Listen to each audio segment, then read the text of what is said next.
कल शाम डिलीवरी के जरिए मुझे दी गई है।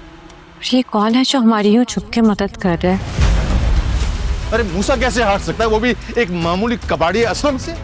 हद तक इज्जत का दावा करके बदनाम कर दो उस लड़की को। अलियार जज साहब को कैमरे की वह वीडियो दिखा देता है जिससे साबित हो जाता है कि असलम के गैराज में पुलिस वालों ने चोरी की गाड़ी खड़ी की थी। ये देखकर जज साहब संबाल और पिया को बुलाते हैं और असलम को जेल से रिहा करने का हुक्म दे देते हैं। साथ ही पुलिस अफसर बाबर को जेल की सजा सुना देते हैं। ये सुनकर संबाल और पिया बहुत खुश हो जाते हैं। पुलिस असलम को जेल से छोड़ देती है और संबाल व पिया उसे घर लेकर जा रहे होते हैं। तभी अलियार वहाँ आ जाता है। पिया अलियार का शुक्रिया अदा करती है और असलम कहता है कि अलियार, आज तुम्हारी वजह से ही मैं जेल से रिहा हो पाया हूँ। कभी अलियार पिया से कहता है कि मुझे दाऊद की असलियत पता चल चुकी है, पिया प्लीज तुम मुझे माफ कर दो। इस पर पिया कहती है कि मैं तुम्हें अभी माफ करूंगी जब तुम अपने अब्बू दाऊद के खिलाफ पुलिस में रिपोर्ट दर्ज करवाओ। यह सुनकर अलियार के होश उड़ जाते हैं, लेकिन वह पिया से कहता है कि वह दाऊद के खिलाफ रिपोर्ट करवाने के लिए तैयार है। अलियार पिया और संबाल के साथ पुलिस स्टेशन जाकर अपने पिता दाऊद के खिलाफ रिपोर्ट दर्ज करवाता है कि वह गरीब लोगों की जमीनों पर कब्जा करवाता है और पिया की अम्मी की मौत का जिम्मेदार भी वही है। यह सुनकर पुलिस अफसर पुलिस वालों को दाऊद को गिरफ्तार करने का आदेश देता है। पिया अलियार का बहुत शुक्रिया अदा करती है। संबाल पुलिस के साथ दाऊद को पकड़ने उसके घर जाता है जहां दाऊद देश छोड़कर भागने की तैयारी कर रहा होता है। संबाल उसे रोक लेता है और पीछे से पुलिस आकर दाऊद को गिरफ्तार कर लेती है। कोर्ट में दाऊद को 10 साल की सजा हो जाती है। इसके बाद अलियार अपनी अम्मी से कहता है कि वह रिया का रिश्ता मांगने उसके घर चले। इस पर अलियार की अम्मी कहती है कि क्या असलम साहब इस रिश्ते के लिए मान जाएंगे? अलियार कहता है कि अगर असलम साहब न माने तो वह देश छोड़कर चला जाएगा। वह तुरंत पिया को फोन करता है और कहता है कि वह रिश्ता लेकर उसके घर आ रहा है। यह सुनकर पिया के होश उड़ जाते हैं। थोड़ी देर बाद पिया के घर की घंटी बजती है। पिया दरवाजा खोलती है तो सामने अलियार अपनी अम्मी के साथ खड़ा होता है। पिया दोनों को अंदर ले आती है। जकिया अलियार की अम्मी का स्वागत करती है और यह चाय लाकर देती है। अलियार की अम्मी जकिया से कहती हैं कि हम आपकी बेटी पिया का हाथ अलियार के लिए मांगने आए हैं। जकिया कहती हैं कि वह अभी असलम साहब को बुलाती है। पिया असलम को फोन करती है कि जल्दी घर आ जाइए, अलियार और उसकी अम्मी आए हुए हैं। असलम तुरंत घर आ जाता है। अलियार असलम से अपने पिता दाऊद के लिए माफी मांगता है। असलम अलियार को माफ कर देता है और अलियार और पिया के रिश्ते के लिए हाँ कर देता है। यह सुनकर अलियार बहुत खुश हो जाता है। पीछे से संबाल भी यह सब सुन ले